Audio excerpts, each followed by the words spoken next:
देर तक बैठे हुए हम दोनों ने बारिश देखी।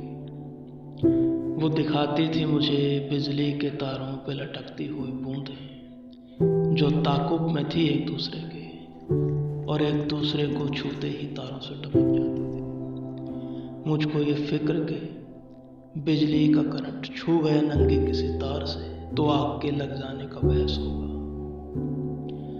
उसने कागज की कई कश्तियां पानी में उतारी और ये कह के बहा दी कि समंदर में मिलेंगे। मुझको ये फिक्र कि इस बार भी सैलाब का पानी कूद के उतरेगा कौसार से, तोड़ के ले जाएगा एक कच्चे किनारे। ओग में भर के वो बरसात का पानी अधभरी झीलों को तरसाती रही। और बहुत छोटी थी, कम सिन थी, वो मासूम बहुत थी। आबिशारों के तरन्नुम पे कदम रखती थी और गूंजती थी, और मैं उम्र के इस कार में गुम तजुर्बे हमराह लिए साथ ही साथ में बहता गया।